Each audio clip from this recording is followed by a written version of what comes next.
नमस्कार, आप देख रहे हैं प्रॉपर्टी प्लस। मैं हूं दीपक यादव। नोएडा में ट्विन टावर तो ध्वस्त हो गया, लेकिन अब भी कई मुद्दों की धूल और सवालों का गुबार बना हुआ है। मैंने एमरेल्ड कोर्ट का जायजा लिया, वहां मौजूद आरडब्ल्यूए के सदस्यों से बातचीत की। इतना ही नहीं, डेवलपर संगठन नरेटको के प्रेसिडेंट को भी साइट पर आमंत्रित किया और मौजूदा मुद्दों को जानने समझने की कोशिश की। तो आप भी देखिए ये पूरी बातचीत। वो पूरी टीम हमारे साथ है जिनसे हम बात करेंगे, समझने की कोशिश करेंगे कि अब इस इमारत में, इस जगह पर ध्वस्त होने के बाद क्या कुछ सवाल हैं, क्या कुछ मुद्दे हैं, क्या कुछ एजेंडा है, वो जानने समझने की कोशिश करेंगे। हमारे साथ आरडब्ल्यूए के प्रेसिडेंट तेवतिया साहब हैं, उनसे बात करते हैं। सबसे पहले तेवतिया साहब, आपसे मैं जानना चाहूंगा कि 28 अगस्त रविवार 2:30 बजे के बाद से ये जो मलबे का पहाड़ हम देख रहे हैं, ये लगातार अभी भी बना हुआ है। अब क्या मुद्दे हैं आपके, क्या तैयारियां है, इस जगह पर क्या बनेगा, उस पर हम विस्तार से बात करना चाहेंगे आपसे। बेसिकली अब क्या मुद्दे हैं आपके? बेसिकली तो ये है कि जो डस्ट इसमें निकल रही है उसको कंटेन करने के लिए, बिकॉज वो हेल्थ पे बहुत इफेक्ट करेगा हमारे लोगों के लिए। तो अभी जो पूरी प्रिकॉशंस नहीं ली है इन्होंने। अभी एडिफिस से आज हमारी मीटिंग है सीईओ के साथ में, तो हम उनको बताएंगे कि इसको प्रॉपर प्रिकॉशंस ली जाए, जिससे कि डस्ट लोग बाग मेरे जैसे 80 साल के आदमी को अस्थमा ना हो और कोई बीमारी ना लगे। एक और सवाल ये बनता है कि अब इस जगह पर जब ये पूरी तरह से मलबा साफ हो जाएगा, ये जगह क्लीन हो जाएगी, तो यहाँ क्या बनना चाहिए? As per supreme court order जो 31 अगस्त को पास हुआ है, उसमें उन्होंने क्लियरली बोला है कि जो जहाँ पे ये बिल्डर ने डेवलप किया था, it was a green area. तो हमारा जो सुप्रीम कोर्ट के ऑर्डर के कंप्लायंस के हिसाब से it is to be developed as a green area, it is to be handed over as a green area. Okay, आप चाहते हैं कि यहाँ पर ग्रीन एरिया बने। क्या सर आपका शुभ नाम है और आप क्या चाहते हैं कि यहाँ पर बने? मेरा नाम एसके राय है। मैं तो ये चाहता हूँ कि जनरल रेजिडेंस का जो विचार हो उस हिसाब से हो, और ग्रीन है तो ग्रीन मेंटेन हो। उसके अलावा अगर कोई चीज और बन सकती हो जो हमारी सुविधा के लिए हो तो वो किया जाए। नहीं, लेकिन आप खुद भी रेजिडेंट हैं यहाँ पर, तो आपकी क्या उम्मीद है, क्या होना चाहिए यहाँ पर? मुझे तो लगता है कि धार्मिक स्थल होना चाहिए। जितना विवाद हुआ है उतनी शांति के लिए जगह हो जाए तो ज्यादा अच्छा है। बिल्कुल, जितना बेटर है। आपका क्या उम्मीद है सर? आपका शुभ नाम? मेरा नाम धीरेन्द्र नाथ है, और मुझे लगता है कि जो ग्रीन एरिया जो डिस्टर्ब किया गया था, वापस ग्रीन एरिया में ही इसको तब्दील कर दिया जाए। और बाकी जो है रेजिडेंट्स चाहते हैं और कुछ इसके अलावा, तो वो फिर जो है आरडब्ल्यूए की ईजीए में डिसाइड हो उस चीज को। बिल्कुल। क्या सर, जैसे सुप्रीम कोर्ट के आदेश के बाद बिल्डिंग ध्वस्त हो चुकी है, लेकिन अभी भी क्या इस पर मालिकाना हक को लेकर किसी तरह का कोई विवाद है, किसी तरह की कोई समस्या है? मानते हैं आप? मैं तो नहीं मानता हूं, लेकिन मिस्टर आर के अरोरा जो ओनर हैं सुपरटेक के, वो क्लेम कर रहे हैं कि लैंड उनकी है। 2 एकड़ जमीन या 2000 गज या 4 गज है, मुझे मालूम नहीं है, बट ये एरिया जो है 5 से 6000 गज स्क्वायर मीटर का है। वो अपना मालिकाना हक जमा वो कर रहे हैं, लेकिन वो मेरे ख्याल से गलत है। अब मालिकाना हक पूरा आरडब्ल्यूए का है, और हमारे पास में उसके रीजंस हैं, और अगर आप चाहेंगे तो हम आपको लिखित में दे देंगे कि ये अभी जमीन केवल आरडब्ल्यूए की है और आरडब्ल्यूए की ही रहेगी। जब भी कोई इमारत टूटती है तो आमतौर पर डेवलपर या कहीं पर भी बात इमारत टूटने की नहीं है। जब हम किसी भी डिफेक्ट पर बात करते हैं या किसी भी समस्या पर बात करते हैं तो डेवलपर आमतौर पर सामने नहीं आते हैं। लेकिन आज हमारे साथ राजन बंदेलकर जी हैं, जो प्रेसिडेंट हैं नरेटको के, डेवलपर संगठन बॉडी है, नेशनल प्रेसिडेंट हैं। आपको क्या नहीं लग रहा था कि कुछ जो सवाल आरडब्ल्यूए की ओर से आपके ऊपर हो सकते थे, या आमतौर पर मीडिया भी आपसे सवाल पूछ ही रहा है, हम भी आपसे सवाल पूछ रहे हैं, तो क्यों आप सामने आए, वजह क्या है? जब भी अगर आप देखोगे किसी भी सोसाइटी में जाओ तो डेवलपर और कंज्यूमर के बीच में काफी रोष होता है। ये रोष कम हो जाना चाहिए। इसमें मैं तियोटिया जी को 100% मार्क दूंगा कि जब मैंने बोला कि मैं डेवलपर हूं, मैं संगठन से हूं, फिर भी वो मिलना चाहे मुझे। वरना क्या होता है कि जब अगर इन्होंने देखा कि अगर कोई संगठन से है तो क्या है, क्या नहीं है, क्या इंटरेस्ट है। हालांकि मेरा इंटरेस्ट इतना ही है कि जो जिसमें सबका भला हो। हालांकि जो हुआ, इनके हिसाब से ये लोग इतने साल से उसके लिए लड़ रहे थे, तो इनके हिसाब से सही हुआ। लेकिन मेरा पर्सनल मत है कि ये जो हुआ, इसके अलावा काफी विकल्प इसमें अलग से हो सकते थे। कि जो भी बैठकर, अगर इन्होंने, मुझे लगता है कि कम से कम ये लोग आज 10 साल से इस केस को लड़ रहे हैं, if I am not wrong, 8 से 10 साल से केस को लड़ रहे हैं। तो 10 साल तक लंबी लड़ाई चढ़नी नहीं चाहिए कि अगर 2 आदमी सामने मिले ना, अगर किसी को सॉरी बोल दिया और किसी को थैंक यू बोल दिया तो बरसों पुराना भी झगड़ा खत्म हो जाता। विवाद खत्म हो सकता था, लेकिन खैर अब वो बात है, उस पर जाने का कोई मतलब नहीं है। आमतौर पर जब किसी बिल्डिंग का इनॉग्रेशन होता है तब तो भीड़ इकट्ठा होती है, तब तो लोग आते हैं, लेकिन ऐसे ध्वस्तीकरण में बात नहीं हो पाती। लेकिन राजन सर, क्या आपको नहीं लगता है कि इस इमारत ने रियल एस्टेट के ट्रस्ट को और पाताल में ला दिया है और खराब किया है रियल एस्टेट के ट्रस्ट को? क्या डेवलपर्स पर आम खरीदार, आम होम बायर क्या भरोसा करेगा?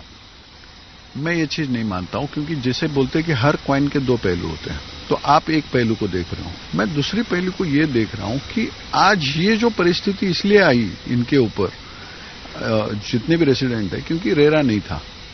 अब रेरा आने के बाद ये चीज, जैसे मैंने आपको लास्ट टाइम भी इंटरव्यू में बताया कि 99.9% नहीं होने वाला है। उसका रीजन क्या है कि जो ट्रस्ट डेफिसिट डेवलपर के अंदर और कंज्यूमर के भीतर था, उसको रेरा ने काफी हद तक दूर किया है। तो मैं नहीं मानता हूं कि इससे ट्रस्ट कम हो गया। हालांकि इससे सीख ये ले लेनी चाहिए डेवलपर ने कि भाई हर आदमी का जिसका भी हक है तो उन्होंने उसका हक उसको दे देना चाहिए। बिल्कुल सर। वरना क्या होता है कि वरना ये विवाद निर्माण होते हैं। सर, ट्रस्ट बिल्कुल मतलब बड़ा है रेरा की वजह से, लेकिन ये इमारत ने उस पर डेंट भी तो बहुत बड़ा किया है। सर, ये डेंट उस पर नहीं किया, डेंट हकीकत में ये किया है कि डेवलपर को एक आदत थी या समझ थी कि अगर मुझे अप्रूवल मिल गया कि मैं सब निकल गया, तो उसमें डेवलपर ने आत्मचिंतन करना चाहिए कि मैं जो अप्रूवल ले रहा हूं वो सही है कि नहीं सही है।